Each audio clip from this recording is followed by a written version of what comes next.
আমার নতুন একটি ভিডিওতে তোমাদের সবাইকে জানাই স্বাগত আর শুভ মকর সংক্রান্তির শুভেচ্ছা জানাই। এখন আমি যাচ্ছি পিঠে বানাতে আর তোমাদের সাথে গল্প করতে করতে পিঠে বানাবো।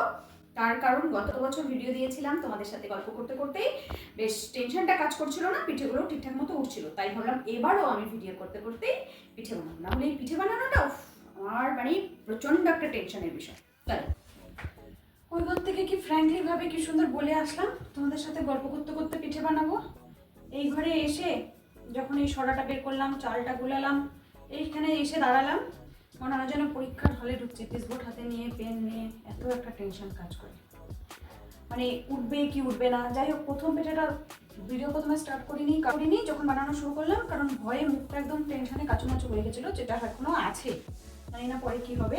তা প্রথমটা করলাম, পেছনটা এরকম, সামনেটা এরকম, একটু মাঝখানটা কাঁচা আছে। আসলে এগুলো আমার দ্বারা হয় না।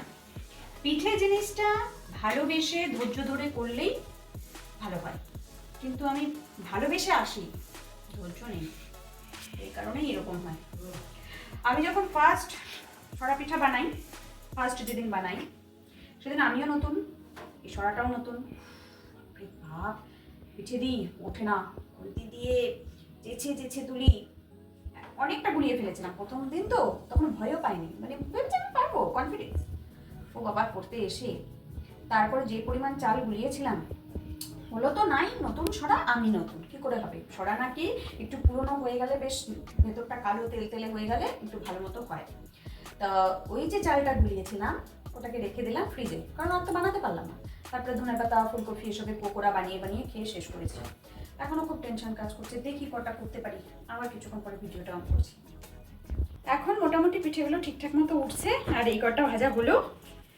এইগুলো না উনুনের পাড়ে বসে বসে ভাজা ঠিক আছে, এতক্ষণ দাঁড়িয়ে থাকতে থাকতে পাটা পুরো ধরে যাচ্ছিল, তাই চুলটার মধ্যে বসে বসে করছি। উঠলে না বেশ মজা লাগে, আর না উঠলে ভালো লাগে না একদম। দেখি কটা বাজতে পারি।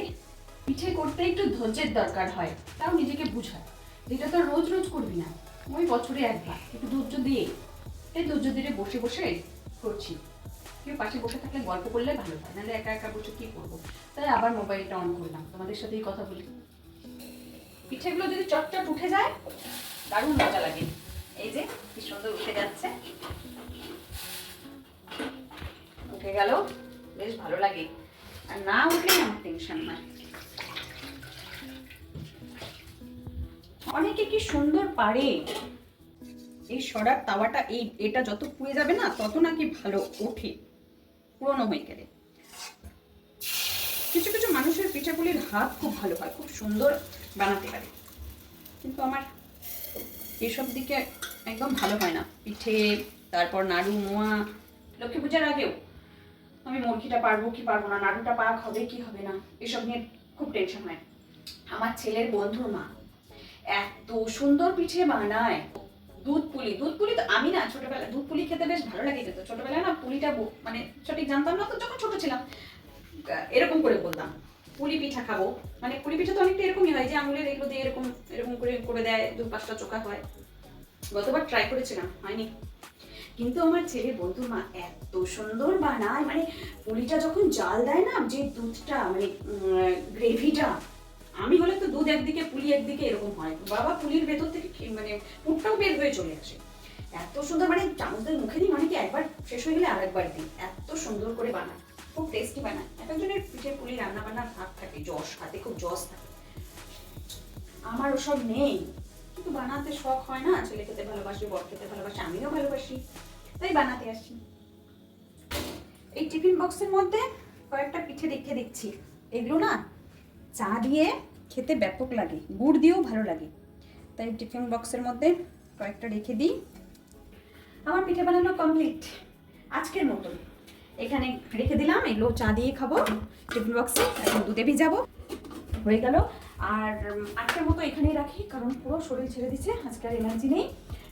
কালকেও ইচ্ছে আছে পিঠে বানাবো, আর কালকে যে পিঠে বানাবো ওটার সময় তুমি কথাই বলবো না, চুপচাপ একদম গভীর হয়ে বানাতে হবে, সিরিয়াসনেস নিয়ে।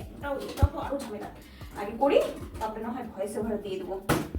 কথা বলে বলে ওটা বানাতে পারবো না। আর এখন তো পিঠা বানাতে বানাতে রিলস বানিয়ে নিলাম, একটা করে ছাড়ি 2 মিনিট, দেড় 2 মিনিট বসি, তাহলে কেমন ঝিমিয়ে যাচ্ছিলাম, তাই ভাবলাম না, মুডটাকে চাঙ্গা করতে হবে। আজ বানালাম পাটিসাপটা, কিন্তু যখন বানাচ্ছিলাম একদম ভিডিও করিনি। বাবারে বাবা, এই পিঠে তো আরো ডেঞ্জারাস। কালকে চিতই পিঠা, সরা পিঠা অনেকে বলে, ওই পিঠা ভাজতে ভাজতে রিলস বানিয়েছিলাম। আজকে এই পিঠা বানানোর সময় রিলস তো দূরে থাক, কথাই বলি না, ওই উল্টানোর সময় যদি ভেঙে যায়, যদি না ওঠে, এই টেনশন।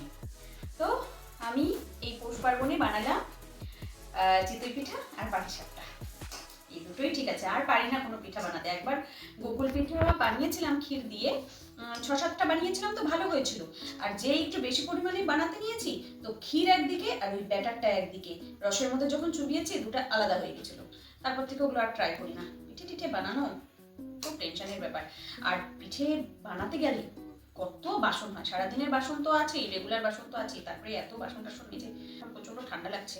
তো আজকের ভিডিও আমি এখানেই শেষ করছি। সবাই খুব খুব খুব ভালো থাকবে, জমিয়ে পিঠে খাবে। টাটা।